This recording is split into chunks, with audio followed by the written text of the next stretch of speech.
Hello à tous, est-ce qu'on nous entend?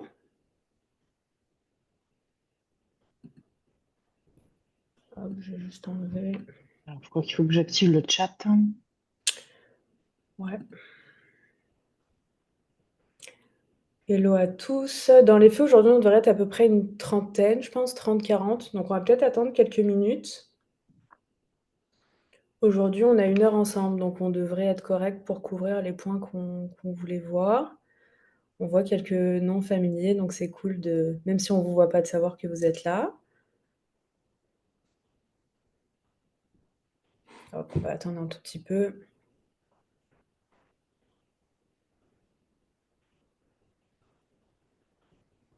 Voilà, donc j'ai activé le chat. N'hésitez pas à nous dire si c'est bon, vous nous entendez bien, vous voyez bien l'écran.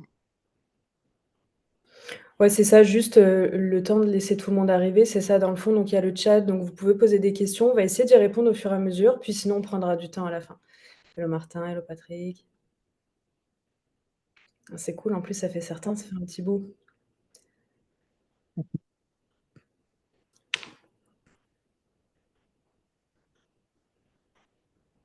Bon, on est 27, puis 28, puis le temps que je parle, on va être encore plus. Donc si ça vous va, on va démarrer. Encore une fois, vous avez le chat, donc s'il y a des choses, n'hésitez pas. Puis dans tous les cas, on a le temps de questions à la fin, donc c'est ça.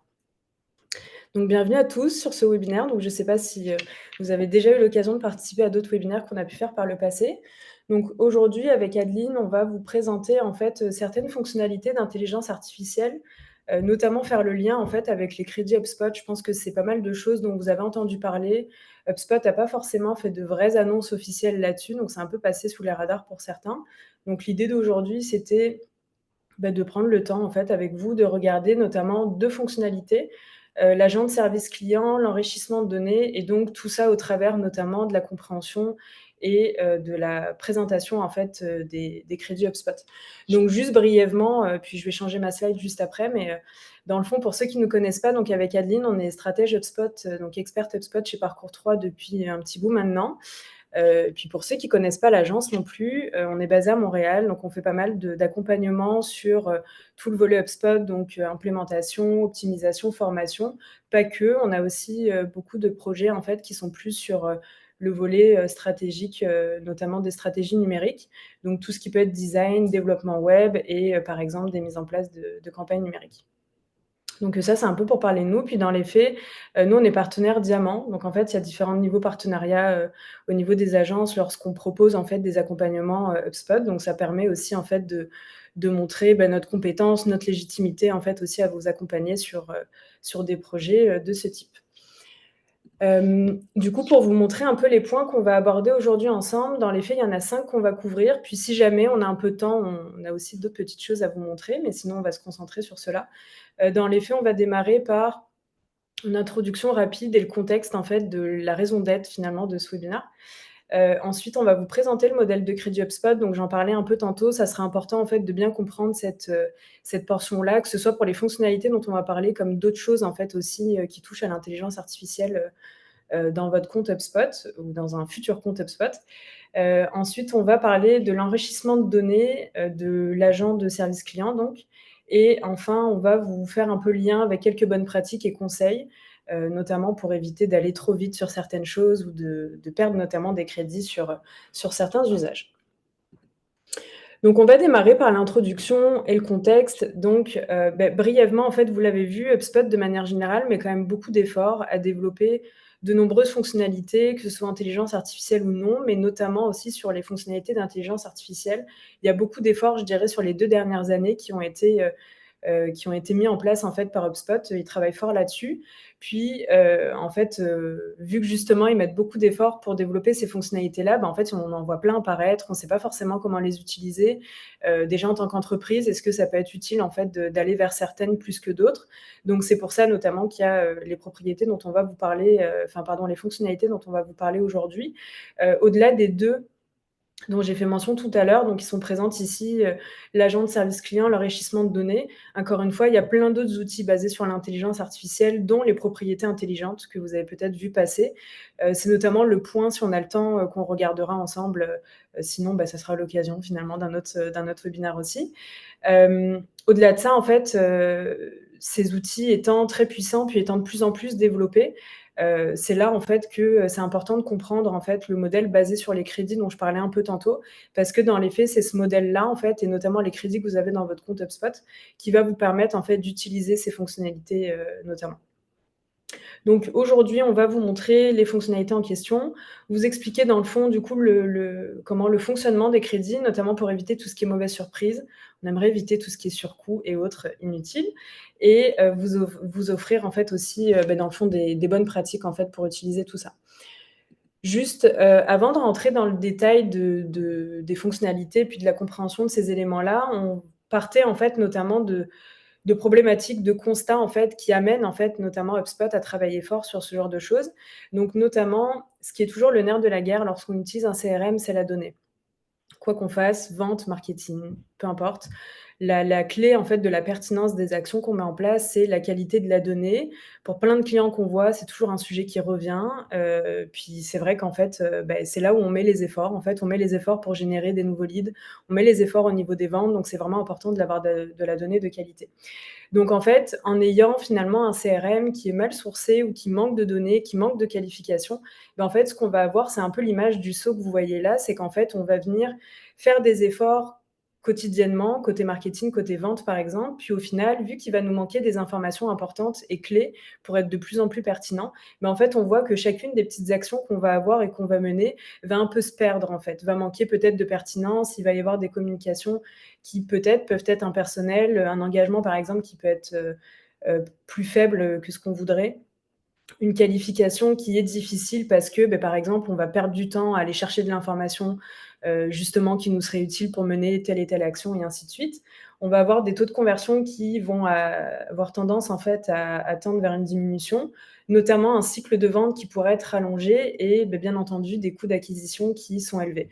Donc en gros, par cette image-là, encore une fois, ce qu'on veut montrer, c'est que tout le monde met des efforts, peu importe les équipes, et en fait, ces efforts-là deviennent de plus en plus pertinents lorsqu'on a la donnée dans HubSpot, dans notre CRM, et que surtout, c'est de la donnée à jour, en fait, et qu'on n'a pas besoin de s'éparpiller sur 1000 pages pour venir commencer à enrichir un peu tout ça. Dans le fond, je vais passer la main à Adeline qui va vous présenter du coup le modèle de crédit HubSpot.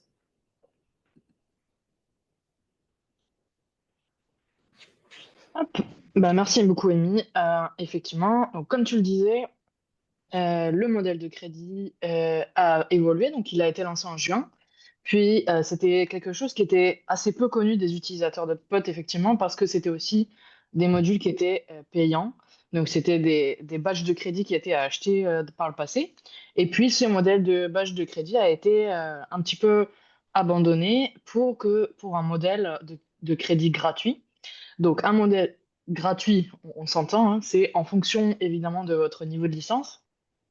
Donc, l'attribution de ces crédits, elle se fait mensuellement.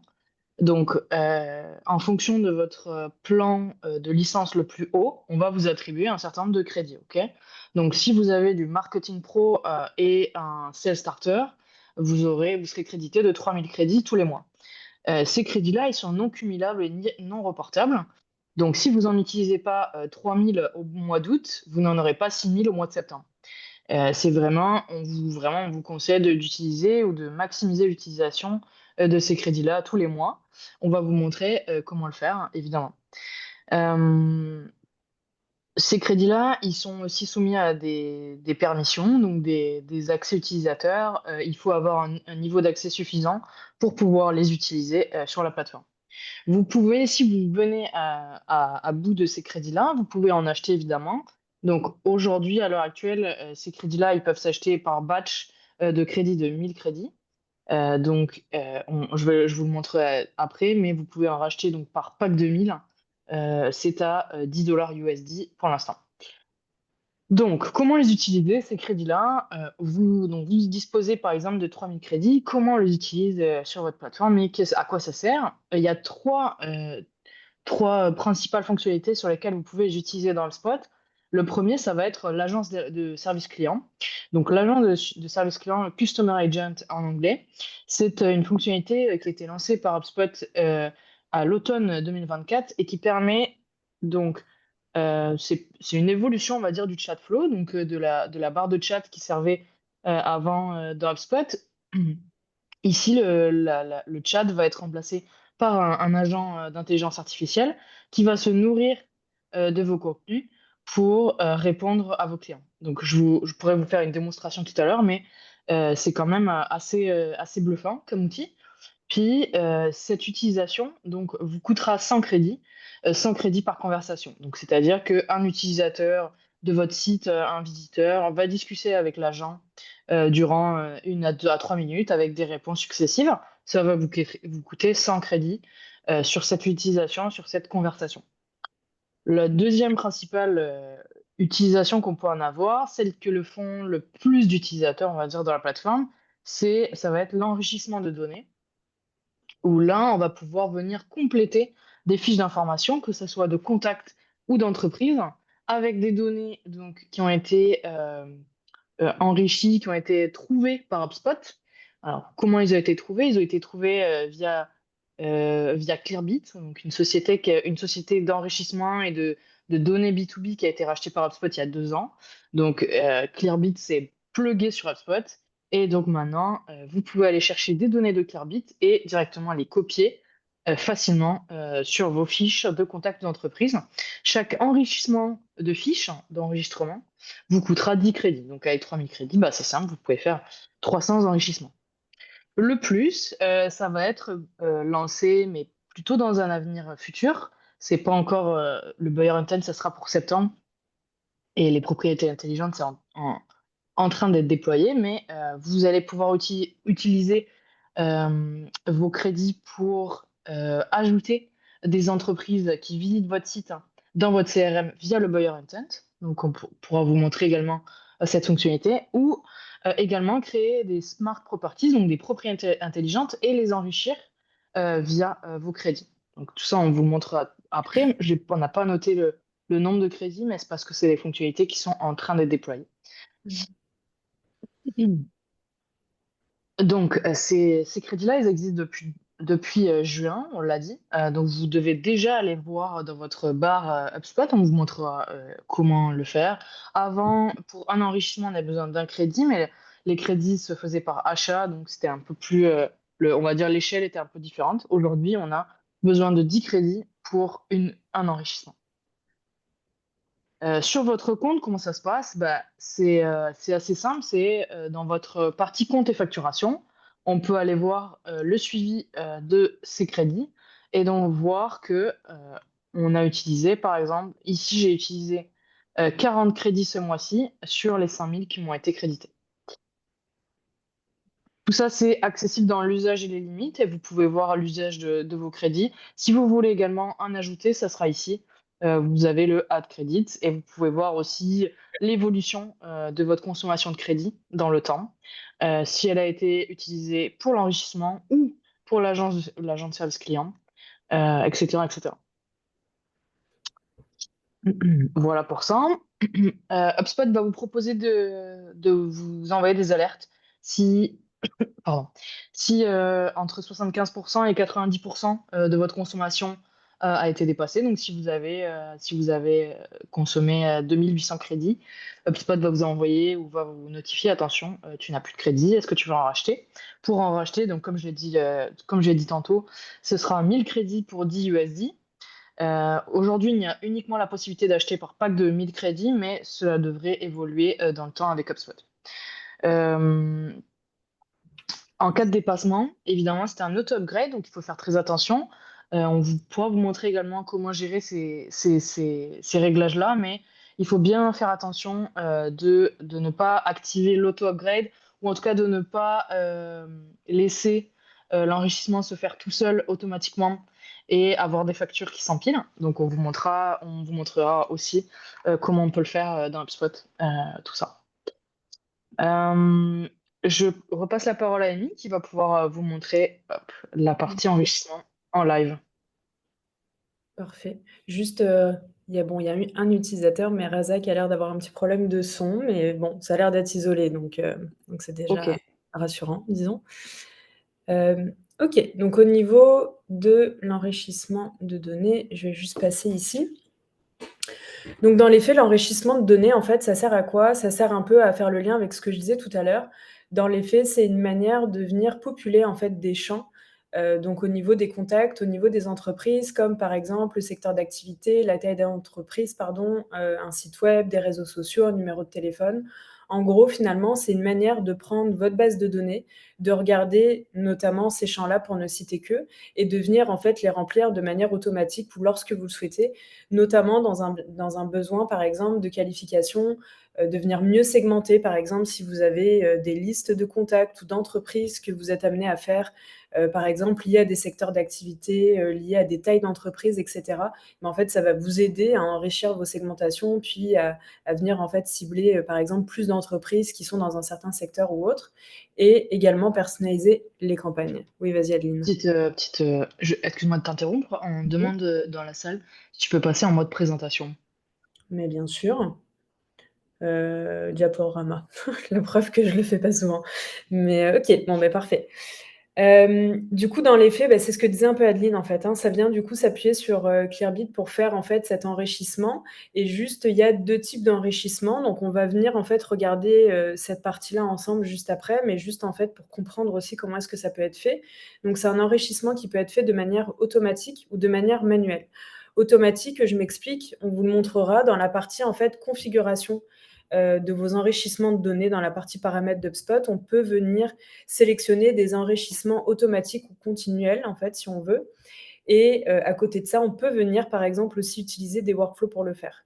Euh, Puis juste, je vais m'arrêter 2 petites secondes sur ce que je dis parce que c'est vraiment important. Tout à l'heure, on parlait notamment de paliers et du fait que chacun des comptes disposait d'un nombre, en fait, de crédits maximum qu'il était, disponible, enfin, qu'on pouvait, en fait, utiliser par mois.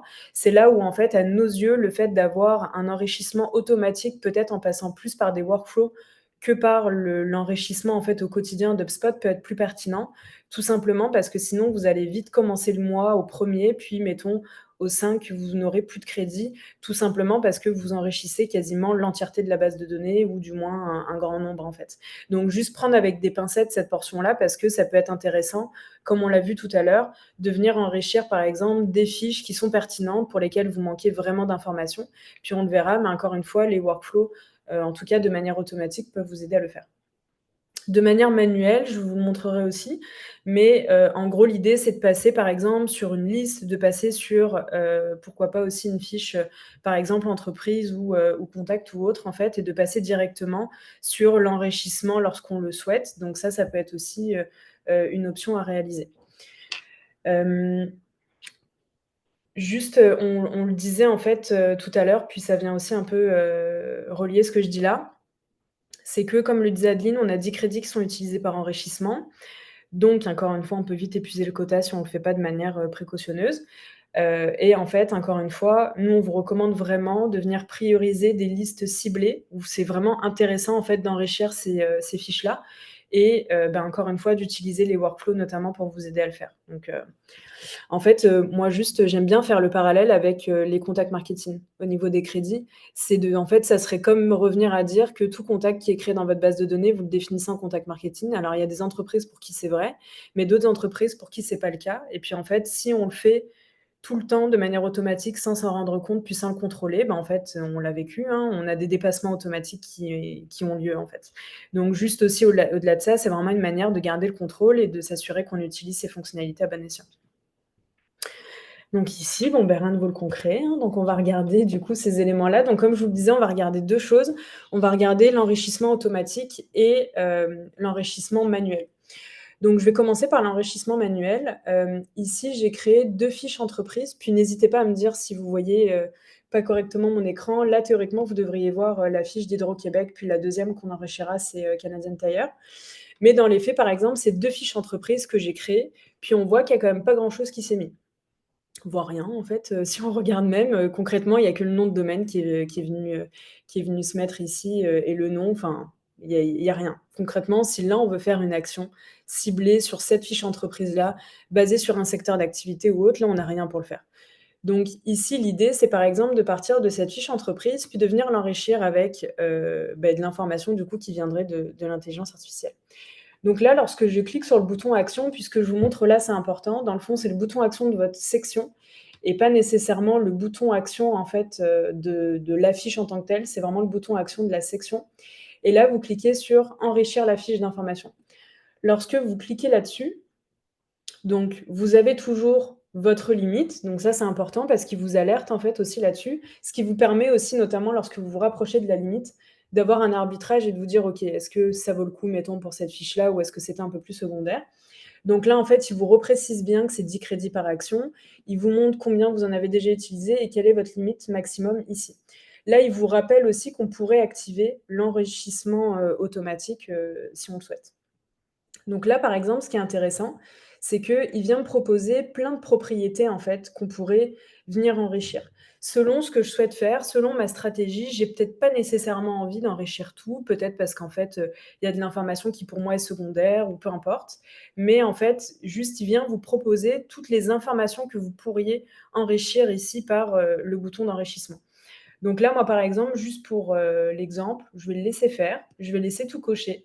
Puis dans les faits, on va regarder, en fait, les propriétés qu'on a à gauche qui vont venir se remplir. Donc là, je vais cliquer sur l'enrichissement. Donc là, il me dit qu'il a enrichi 21 propriétés. Puis là, vous voyez qu'il m'a déjà fait un premier bout de chemin, en fait. Donc là, il est venu me remplir ces informations-là. Là, si je rafraîchis juste un peu au cas où il est autre chose, mais non, ça semble correct. Donc là, il m'a rempli ces informations-là. Puis moi, par exemple, si j'avais une liste d'entreprises qui était basée dans le service, ben, en fait, cette entreprise-là ressortirait. Donc c'est vraiment finalement, là, vous l'avez vu, hein, ça a pris, bon après parce que je parle, donc ça a pris une minute, quoi, mais sinon quand on le fait vraiment juste de manière quotidienne ou plus de manière volontaire, ça prend vraiment quelques secondes. Donc c'est vraiment intéressant. Puis du coup, c'est ça, encore une fois, pour vos segmentations, ça peut vraiment venir vous aider, aussi. Hem, donc ça, par exemple, c'était Hydro-Québec. On va faire la même chose sur Canadian Tire. Donc, bon, concrètement, à part, quelques informations, c'est, à peu près la même logique aussi. Donc là, on voit que ma limite, a augmenté. Puis bon, la bonne nouvelle, c'est que ça se réinitialise dans 4 jours. Donc nous, on peut y aller, aisément, d'ici la fin du mois. Et donc, on voit que pareil, il est venu m'enrichir d'autres informations. Puis en fait, ce qui est intéressant, c'est que si là, on compare avec Hydro-Québec, puis c'est un peu ça qui me chiffonnait, c'est qu'il n'a pas mis le chiffre d'affaires annuel. Là où, par exemple, pour Canadian Tire, il l'a mis. Donc en fait, il l'a trouvé d'un côté, il l'a moins trouvé de l'autre. Puis aussi, si vous utilisez HubSpot depuis un moment, vous devriez avoir connu, par exemple, le modèle d'Insight en fait, d'HubSpot. Puis par exemple, moi, pour le chiffre d'affaires annuel, je trouvais que des fois, il n'était pas très pertinent. J'avais tendance à toujours voir le même chiffre d'affaires pour plein d'entreprises, en fait. Puis ce qui là me fait dire que c'est un peu plus pertinent, c'est que là, on a vraiment, bon, certes, un chiffre à 0,0, mais on a peut-être deux, trois chiffres qui sortent un peu moins du chapeau, si je peux dire. Donc, je trouve que ça a l'air d'avoir vraiment une valeur supplémentaire. Puis ça a l'air d'être vraiment une fonctionnalité qu'ils ont poussée davantage, en fait, en comparaison du premier modèle qu'on a connu. Donc ça, du coup, c'était l'exemple pour l'enrichissement manuel. Juste, je vous parlais tantôt du fait que, bah, oui, on pouvait passer par une fiche, on peut passer par une liste ou quoi que ce soit. En fait, j'aurais très bien pu aller là, puis sélectionner mes 2, puis cliquer sur enrichir, en fait. Donc ça dépend vraiment, comme pour plein de choses, mais ça dépend vraiment de où est-ce que vous vous trouvez, ce que vous souhaitez faire à ce moment-là et ainsi de suite. Mais juste garder en tête que vous pouvez soit le faire manuellement, vraiment en passant par une fiche en particulier, soit sélectionner une liste ou un segment d'une liste et venir en fait enrichir, les informations que vous avez là. Donc là, du coup, pour ce premier exemple, pardon, pour le deuxième, et juste, pardon, je vais passer sur mon workflow qui doit être ici, en fait. Voilà. Donc mon workflow d'enrichissement de données. Donc en fait, ce qui est important, c'est que là, nous, par exemple, on est parti d'une liste. On aurait pu partir d'autres critères. C'est-à-dire qu'on aurait pu dire: «OK, à chaque fois qu'il y a une entreprise, par exemple, qui n'a pas de secteur d'activité, viens enrichir, par exemple, cette entreprise-là» ou peu importe. Nous, on a créé une liste ici pour l'exemple. Mais comme pour d'autres workflows, là, vous le voyez, on vient définir finalement nos critères. Là, dans l'exemple de l'automatisation, si on se base sur ce qu'on vous disait tout à l'heure, l'idée d'avoir une automatisation qui viendrait enrichir les fiches, c'est de le faire de manière ciblée. Parce qu'encore une fois, dans les paramètres, je vais vous le montrer juste après, on peut venir cocher l'enrichissement automatique, sauf que du coup, là, ça prend à peu près tout, en fait, là où là, finalement, c'est moi qui reprends le contrôle et qui demande, en fait, à HubSpot d'enrichir lorsque je le souhaite. Donc là, par exemple, j'ai ma liste ici, et par le bouton plus, juste avant de rentrer dans le détail de ce que j'ai mis là, vous voyez que vous avez une première section, en fait, d'intelligence artificielle. Puis là, par exemple, vous avez, je vais y arriver, enrichissement.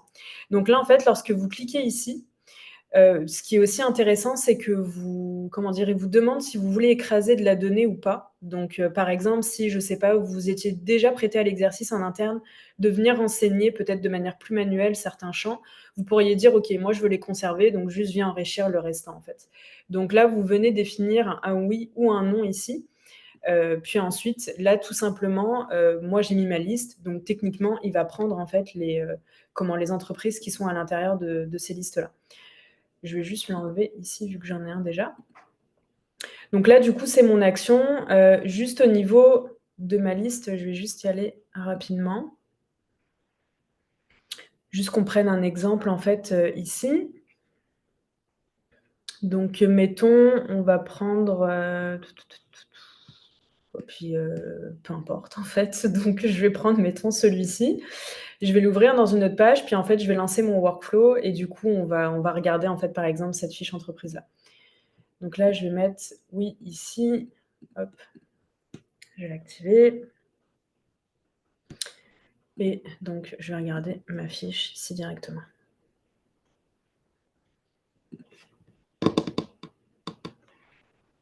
C'est toujours le fun quand on fait des démos, on aime ça, que ça marche tout de suite. Je pense que c'est le temps peut-être. En même temps, il y en avait quand même une petite quarantaine ou autre. Non, une petite vingtaine. Ok. Donc, mettons, je vais prendre lui, si on en prend un autre. Ok. Donc là, par exemple, je vois qu'il a fait un bout de chemin ici. Donc ça, c'est bon. Puis, par exemple, si je prendre ça... Donc, ok, je vois que pareil, il y a des choses qui ont été remplies, etc. Comme on l'a connu avant, en fait, avec l'ancien modèle, hein, quand il y a des informations qu'il ne trouve pas nécessairement, il ne les met pas de toute façon. Donc c'est ça. Donc, du coup, ça, c'était vraiment pour la partie plus automatisée lorsque vous passez par des workflows. Ce que je voulais vous montrer et ce dont je parlais un peu tout à l'heure, c'est dans le fond la partie paramètres, en fait, de toute cette configuration-là. Donc, juste enrichissement de données. Donc, dans les faits, vous allez dans les paramètres de votre compte. Puis, vous allez dans la section gestion des données et enrichissement en fait, des données ici. Donc là, vous voyez qu'il y a deux sections, en fait. Il y a l'enrichissement global, donc qu'il fait de manière quotidienne, en fait. Puis ce qui est important, c'est ça. C'est le fait qu'il vous dit que c'est un service qui ne va pas vous facturer des crédits supplémentaires. Donc ça veut dire que ça ne va pas faire dépasser à un moment donné votre palier, par exemple, de 3000 crédits ou autre que vous pourriez avoir. Et ensuite, là, c'est une manière de venir dire si vous souhaitez, pour toute nouvelle fiche, venir alimenter aussi ces fiches-là. Donc, dans mon exemple tantôt, si moi, par exemple, je veux reprendre le contrôle et que dès qu'il y a une nouvelle entreprise qui est créée pour garder ça, je le fais par workflow, c'est correct. Par contre, si je veux qu'il y ait pour chaque nouvelle entreprise un enrichissement qui se fasse de manière automatique, je peux cocher cette option ici. Puis en fait, vous le voyez, vient toujours dissocier entreprise et contact. Donc c'est ça. Donc c'était ça un peu ici. Donc, enfin vraiment, en tout cas, si vous attendiez ce genre de fonctionnalité, moi je pense que c'est vraiment intéressant. Puis encore une fois, ce qui est cool, c'est que maintenant, tous les comptes en fait disposent de crédits pour le faire. Donc même un starter peut s'essayer sur ces fonctionnalités-là. Donc c'est vraiment intéressant. Du coup, je vais rendre la parole à Adeline pour vous montrer les derniers points. Yes. Alors, pour répondre à la question de Marc, donc Amy a fait un enrichissement sur une entreprise. On pourrait s'essayer de même avec un contact. Donc, j'ai choisi de prendre du coup le contact d'Emily, Ah ouais. juste pour vous montrer un petit peu ça. Mais dans le fond, dans l'onglet intelligence, HubSpot va vous proposer et va vous dire combien de propriétés il est en mesure de compléter. Donc là, il est en mesure de compléter 10 propriétés. Donc, vous avez un aperçu des propriétés qui va remplir en dessous, mais dans le fond, ça sera le secteur d'activité, la description, les entreprises similaires ou les mots-clés. Je fais une précision par rapport à ça. Dites-vous bien que on n'est pas sur des outils de type Zoom Info. On va être vraiment dans l'enrichissement B2B, puis ça va être HubSpot va vraiment faire attention à la partie confidentialité des données des humains, on va dire. Donc, il n'y aura pas d'enrichissement, ni numéro de téléphone, ni d'adresse courriel, bien évidemment. Donc, Mmh. si j'enrichis la fiche d'information des mini, eh bien, il va me proposer, voilà, c'est ça, il va me proposer toutes ces propriétés, mais dans le fond, son URL LinkedIn, son rôle professionnel, etc. Donc, si j'enrichis ici, et je peux parce que j'ai pas mal de crédits, eh bien, je vais voir que donc elle est au Canada et si j'affiche les propriétés ici, je regarde ici, voilà, son URL LinkedIn a bien été utilisé. Ça peut être Mmh. intéressant éventuellement par exemple, pour faire des messages dynamiques avec le lien du profil LinkedIn. Donc, je repasse sur la présentation et sur la partie Customer Agent, donc l'agent de service client. Donc, l'agent de service client, qu'est-ce que c'est? C'est un agent conversationnel d'intelligence artificielle qui va répondre en live à vos utilisateurs. Encore une fois, c'est un agent IA, mais qui ne prétend pas avoir la réponse à tout, qui va en tout temps pouvoir s'appuyer sur une réponse humaine si jamais il ne trouve pas la réponse. Vous sollicitez, vous, de votre côté, votre service client ou votre service de vente, peu importe, si jamais il n'a pas la réponse. En fait, cet agent, ce qu'il va faire, c'est qu'il va prendre en compte et se nourrir de l'ensemble de vos connaissances, de votre base de connaissances, de votre site web, de vos propriétés HubSpot, de tout ce qui se passe dans votre portail, le ton de votre marque également. Vous allez pouvoir paramétrer tout ça et, et lui donner tout ça, le nourrir pour qu'il réponde efficacement aux demandes de vos utilisateurs. Les cas d'usage, bah, c'est simple, c'est vous avez un service client et vous mettez en place ce chat flow sur votre site web, par exemple, pour aider vos clients à répondre à des demandes techniques, des demandes vis-à-vis des commandes, etc. Vous voulez qualifier vos prospects, donc ça peut être un chat flow que vous mettez sur votre site internet vitrine, et dans ce cas-là, l'agent IA va répondre aux premières questions de vos utilisateurs en leur demandant le nombre de salariés, leurs besoins, leur scope, ça peut être tout ça. Tout ça, ça permet vraiment de vous faire gagner du temps et de vous solliciter uniquement pour la dernière brique, en fait, finalement. Toute la partie de qualification aurait été faite par l'agent et vous aurez à intervenir que sur la dernière phase, euh, donc qui vous fera gagner vraiment du temps. Donc, le coût en crédit, on l'a dit tout à l'heure, c'est 100 crédits par conversation, qu'elle dure une ou 10 échanges. C'est ça dans l'idée. Si juste l'utilisateur n'est pas content de la réponse de l'IA et qu'il dit fait appel à un humain, eh bien, ça vous coûtera quand même 100 crédits et la demande vous arrivera. Évidemment, les crédits ne sont facturés que si l'agent répond. S'il n'est pas en mesure de répondre, s'il y a un bug technique ou tout autre problème, ces crédits-là ne vous seront pas facturés. On est conscient que 100 crédits, ça fait quand même beaucoup par rapport à votre pool de crédit. Donc, on vous encourage vraiment à surveiller ça. Si jamais vous voulez uniquement le tester au départ, eh ben, vous pouvez par exemple mettre en place le chat flow uniquement sur certaines pages de votre site ou sur certains moments de la journée, uniquement pour commencer à le tester, voir comment il répond, est-ce que les utilisateurs sont contents, est-ce que ça vous vraiment gagner du temps ou non, est-ce que finalement il faut le nourrir un peu plus. Bah, c'est ça, en fait, l'idée. Sans plus attendre, je vais aller dans HubSpot pour vous montrer un petit peu cet agent. J'ai oublié de mentionner quelque chose, hein, c'est que pour construire un Customer Agent, il faut avoir une licence au moins professionnelle, que ce soit sur l'ensemble des hubs de HubSpot, donc que vous ayez un Marketing Hub, un Service Hub ou un Sales Hub, tant qu'il est pro, vous avez accès à cette fonctionnalité de Customer Agent. Donc cette fonctionnalité, elle va se retrouver ici dans ma barre avec le petit icône de sonnette ici, où vous avez un agent d'assistance client qui est ici. Donc, pour nous faire gagner un petit peu de temps dans cette démonstration, j'ai déjà paramétré mon agent de service client qui s'appelle Véronique. Je voulais aussi lui donner un petit peu un aspect humain. Et j'ai défini un avatar, un nom, son rôle et sa personnalité. Donc vous pouvez vraiment le configurer comme vous voulez. Mais voilà, moi je voulais qu'elle ait un ton plutôt amical avec les utilisateurs de ma plateforme. Notre cas d'usage, ça va être vraiment un cas basique. C'est un agent de service client. C'est un agent, on va dire, qui va être déployé sur le site de Parcours 3 pour répondre aux éventuelles questions relatives à HubSpot ou on va dire, euh, pardon, relative à HubSpot et plus précisément sur la partie service client. Donc, on va imaginer que c'est un utilisateur qui cherche à optimiser son service client et il va arriver sur le site de Parcours 3 et il va rentrer en conversation avec Véronique.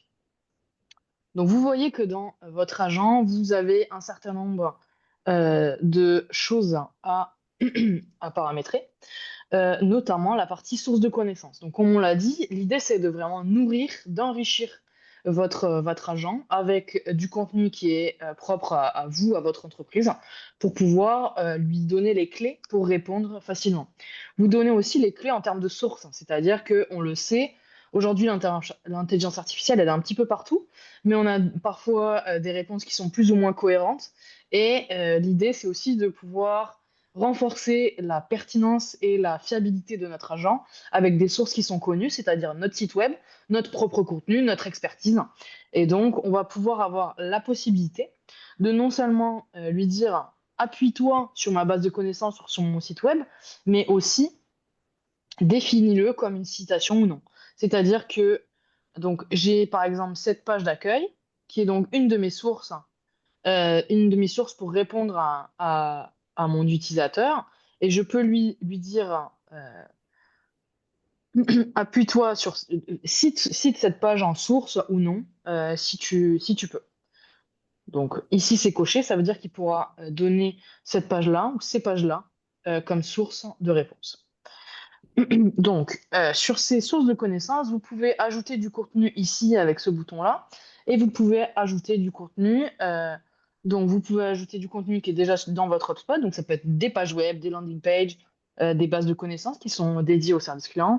Vous pouvez ajouter tout autre contenu, que ce soit des blogs également, si besoin. Vous pouvez aussi l'enrichir de fichiers. Donc, par exemple, je vais vous montrer. Hier, donc, j'avais un petit document sur comment gérer opérationnellement ce service client.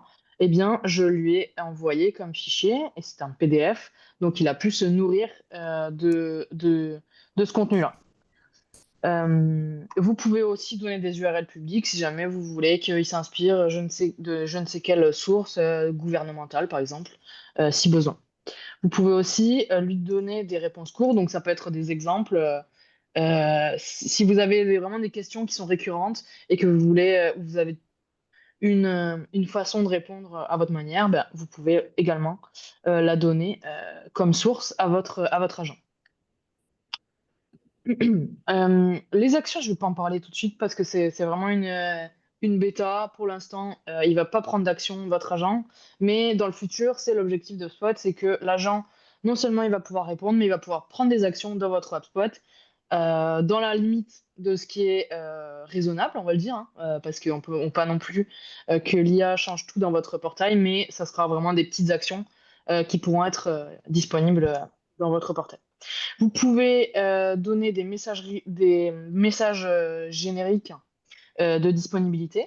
Donc, si jamais votre équipe est absente ou si jamais votre équipe est en vacances, etc. Donc, bien penser à le remplir. Des déclencheurs.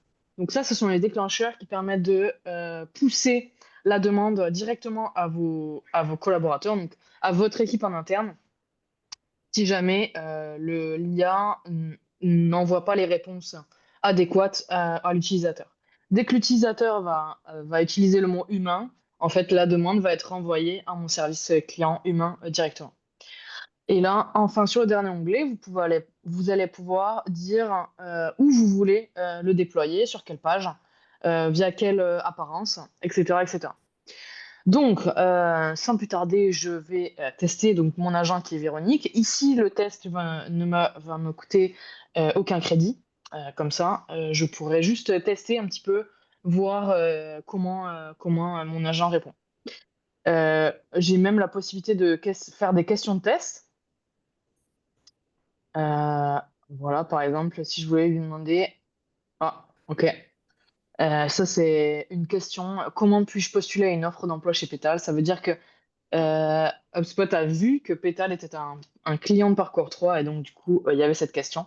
Bon, cette question est pas très relevant, mais par exemple, je veux lui dire, euh, je cherche à optimiser mon service client. Comment pouvez-vous m'aider? Je vais quand même lui dire, hop, et notamment avec HubSpot. Donc, Véronique réfléchit. Je trouve ça vraiment cool d'avoir un petit côté humain dans mon agent. Ça pourrait laisser presque penser que c'est un humain. Bon, il faut attention à cette limite, mais c'est ça. Donc, vous voyez la réponse de Véronique, donc de mon agent. Bonjour, pour optimiser votre service client avec HubSpot, vous pouvez bénéficier de plusieurs types d'accompagnement. Elle m'a listé le type d'accompagnement.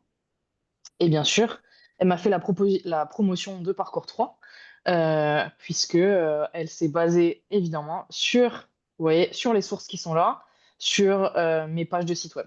Donc c'est super parce qu'on a deux sources, puis l'utilisateur va être capable d'aller directement sur le site web. Si je lui dis merci, je voudrais donc parler à un agent. Je ne sais pas si j'ai le bon déclencheur, mais j'aurais peut-être dû mettre humain. On va voir si elle est assez intelligente pour me rediriger vers un vrai agent, mais dans le fond, ça va être ça.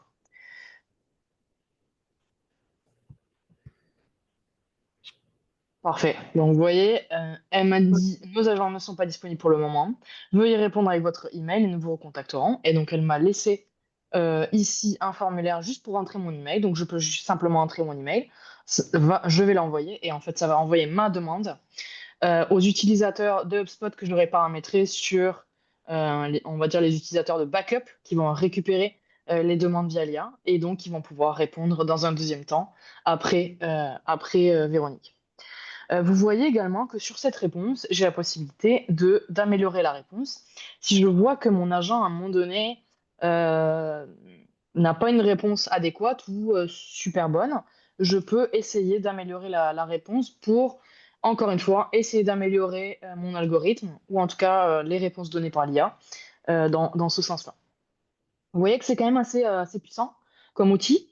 De ce que l'on sait du déploiement, c'est une fonctionnalité qui est vraiment beaucoup appréciée par les utilisateurs d'HubSpot, notamment de grosses entreprises qui ont des gros services clients. Et c'est pour ça que HubSpot a mis pas mal d'investissements dans le développement de cet agent-là. Par rapport à ce qui a été déployé en octobre-novembre dernier, on a quand même une grosse évolution. Donc, on vous encourage vraiment peut-être à le tester de votre côté. Juste, Adeline, je me permets, Pardon. il y a eu une question de Caroline, en fait, auquel j'ai répondu, mais juste, pour préciser, si tu retournes dans l'interface dans laquelle tu étais, Ouais, en fait, dans la section performance pardon, ouais, excuse-moi. pardon, excuse-moi. Mmh. Ouais, La section performance, en fait, il y a une section manque de connaissances qui permet de voir, en fait, justement, mettons quand l'agent est live, en fait, durant la journée, au courant de la semaine ou quoi, les éléments plus de lacunes, en fait, sur lesquels il y a eu plus de difficultés à trouver des réponses. Donc ça reste quand même un endroit où ça vous permet, en fait, d'enrichir les éléments que vous donnez, en fait, à votre agent pour répondre aux questions. Donc c'est ça. merci de la précision. C'était important de le rappeler. Je te passe la parole pour la dernière partie. Hop. Qui est donc, désolé, je me suis un peu étalée, mais c'est ça. On a une dernière partie sur la partie bonne pratique, et puis on Mmh. pourra passer à la partie question. Parfait.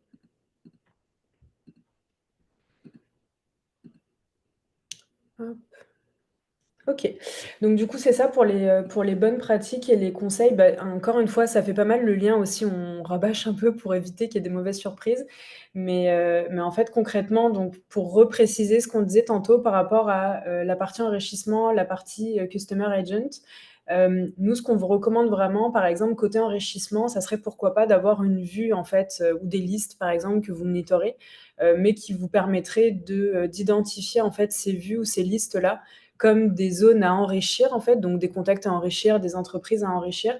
Donc notamment si vous voulez le faire plus manuellement, si vous voulez vraiment garder le contrôle, avoir mettons des vues que vous avez sur vos différents objets ou des listes, ça vous permet mettons si vous mettez une tâche à chaque semaine ou peu importe la fréquence, mais ça vous permet en fait de repasser manuellement dessus, puis dans le fond de voir en fait pour quelle fiche d'information vous souhaiteriez enrichir ce que vous avez déjà. Par exemple également, prioriser les comptes stratégiques. En fait, là, on l'a vu, les crédits effectivement sont utilisés lorsqu'on vient enrichir la fiche de manière générale, mais on le voit en fait, il y a quand même des bases de données de plein d'entreprises qui sont très vastes, donc ça peut quand même être utilisé rapidement. Donc si jamais vous êtes en mesure d'identifier des comptes stratégiques de votre côté, par exemple des listes d'entreprises, que vous souhaiteriez cibler, des contacts par exemple décisionnels également où vous manquez d'informations, ben, en fait, n'hésitez pas à identifier déjà dans les vues ou dans des listes ces contacts et ces entreprises-là, puis dans le fond, de venir enrichir l'information lorsque vous en avez besoin. Et puis pareil, en fait, juste si on commence à le faire comme là, je l'ai montré par exemple, mettons pour Canadian Tire ou quoi, quand on n'a vraiment pas beaucoup d'enrichissement à faire, c'est gérable de le faire vraiment l'un à la suite des autres. Quand on a par exemple les vues dont je parle et qu'on souhaite tout enrichir en une fois, ben, en fait, faites-le par lot, ça va vraiment vous faire gagner du temps aussi de le faire en une shot. Côté customer agent, dans les faits, c'est ça. Ça reste quand même un agent qui a besoin en fait un peu de se roder, donc n'hésitez pas en fait de démarrer avec des cas simples et prévisibles pour voir un peu comment il réagit, voir un peu même vous en fait aussi vous familiariser avec l'agent en tant que tel. Ensuite, activer l'option de supervision, c'est-à-dire si vous souhaitez avoir une révision humaine par moment et limiter l'action à certaines heures, pages, équipes. Même chose en fait, ça utilise des crédits HubSpot, donc si en fait c'est un agent qui tourne H24, 7 jours sur 7, puis qui commence à répondre à la terre entière, même si ça peut être pertinent, mais en fait vous pouvez vite être, comment dire, dépenser assez rapidement en fait vos crédits. Donc n'hésitez pas, tout comme pour un chat classique en fait, n'hésitez pas à identifier les pages qui sont vraiment plus stratégiques pour vous, qui méritent en fait d'avoir cet agent-là, et notamment bah, dans le fond les heures en fait où vous souhaiteriez qu'ils puissent travailler aussi. Donc c'est ça là-dessus. C'était un peu ce qu'on voulait vous montrer brièvement. Donc encore une fois, puis si vous avez assisté à d'autres webinaires, vous l'avez vu aussi, mais les fonctionnalités HubSpot tout court, les fonctionnalités d'intelligence artificielle, on pourrait en parler à tous les matins presque. Donc, on s'entend qu'il y aurait toujours plein de choses qu'on pourrait rajouter ici. Donc, nous, on a vraiment voulu se concentrer sur ces deux fonctionnalités-là pour mettre en lumière aussi comment est-ce qu'on utilisait les crédits d'HubSpot. Mais on s'entend qu'il y aura d'autres webinaires probablement sur d'autres fonctionnalités auxquelles vous pourrez participer. Puis, on en a déjà fait un autre aussi il y a quelques mois là-dessus. Donc, si vous restez sur votre faim, c'est normal. Il y a encore plein de choses en fait sur lesquelles on pourrait discuter. Dans le fond, c'est ça, c'est un peu le moment de questions-réponses. On a répondu en fait à quelques questions quand on le pouvait là avec Adeline en même temps qu'on présentait des choses. Mais si jamais il y a d'autres questions que vous avez, ça peut être aussi le moment. Martin, pour répondre à ta question, c'est le même type d'implémentation, en fait, que n'importe quel autre outil HubSpot. C'est-à-dire que ça prend le tracking code, ça prend des pages de déploiement, et en fait, c'est à peu près tout. Donc, c'est vraiment, très simple, un peu comme, la version de chat, en fait, classique, si je peux dire, et également toutes les autres fonctionnalités de type, pop-up et autres, vous le savez, dès que vous avez le tracking code, ça prend après simplement des pages, de diffusion. Donc c'est assez simple. Puis c'est ça qu'on aime en fait aussi avec HubSpot, hein, de manière générale, c'est que ça prend pas généralement des grandes connaissances en dev ou autre, sauf exception pour certaines choses, on s'entend. Mais la plupart du temps, c'est pour le commun des mortels, donc on aime ce genre de facilité. Si je vais sur les autres questions peut-être, puis je vais arrêter mon partage en attendant. Juste mettre... Comment effectuer l'assistance client? Peut-être répondre. Ouais, ben c'est ça, enfin, être sûr de ne pas répondre à côté, mais dans les faits, comme le disait Adeline, c'est des crédits, en fait, par conversation. Donc c'est ça. Puis dans les faits, en fait, c'est, comment dire? Vu que vos crédits sont par niveau d'abonnement, vous n'avez pas, comme une ligne, en fait, dans votre abonnement HubSpot pour ça, c'est inclus. Donc vous auriez, en fait, une notion de facturation supplémentaire si vous aviez un palier supplémentaire. Mais en fait, sinon, ça vient simplement soustraire à chaque conversation, en fait. Donc, C'est ça. Donc, ça reprend 100 crédits par conversation. Donc, mettons, Mmh. si vous avez 3000 crédits par mois, ça vous prendra jusqu'à 30 conversations. En fonction de si vous avez activé le renouvellement automatique de vos crédits et donc le paiement automatique de ces crédits-là, l'agent continuera à fonctionner et sinon, il ne fonctionnera plus. Donc, ça fonctionnera basiquement, ça reprendra comme un chat flow traditionnel sans avoir cette partie intelligence artificielle. Totalement. Hem Il reste 10 minutes, je suis tentée d'essayer de montrer quelque chose en 10 minutes, mais en fait, c'est ça juste, même si je le montre pas, on en a parlé un peu tout à l'heure des propriétés intelligentes. Je pense que vous l'avez vu aussi, puis c'est pareil, c'est un peu passé sous le radar là, puis souvent on se réveille un matin, puis HubSpot a une nouvelle fonctionnalité, donc ça a été un peu ça aussi. Mais en fait, juste, si vous êtes curieux, puis si vous avez eu l'occasion de regarder cette fonctionnalité-là, juste en fait, ça fait écho à une question qui était posée tout à l'heure, mais il y a en fait dans la création de propriété, vous pouvez venir activer le fait que c'est une propriété intelligente. Ce que ça va prendre en fait, c'est le fait de donner un brief. Vous allez avoir en fait une section de brief à donner dans votre propriété et dire par exemple, moi je m'étais essayée en disant, j'avais créé une propriété multi-options qui venait dire quel type d'entreprise c'était. Est-ce que c'était une entreprise pour du B2B, du B2C ou mixte, mettons? Et en fait, dans mon brief, j'avais dit, en fait, de venir, taguer une entreprise en B2C si c'était le cas, B2B ou mixte. Et en fait, au moment où vous configurez votre propriété, vous lui dites où est-ce qu'il va chercher son information. Donc en fait, vous lui dites d'aller le chercher sur, le web, en fait. Donc on s'entend qu'il y a des situations, ça sera plus compliqué pour lui. Moi, par exemple, je me suis essayée avec le NEC, le numéro, des entreprises, au Québec, mais, il a clairement pas été capable. Donc peut-être j'ai pas poussé mon prompt, donc peut-être qu'il aurait été capable avec plus d'indications. Mais en tout cas, sur, juste la segmentation B2B, B2C, juste pour avoir cet exemple-là, il est quand même tombé juste. Donc si ça vous intéresse, n'hésitez pas à vous essayer, puis même, mettons, à enrichir un peu le brief aussi que vous lui donnez, si ça peut être pertinent. Mais en tout cas, ça, c'est clairement pour vous aider dans les propriétés personnalisées, en fait. Donc,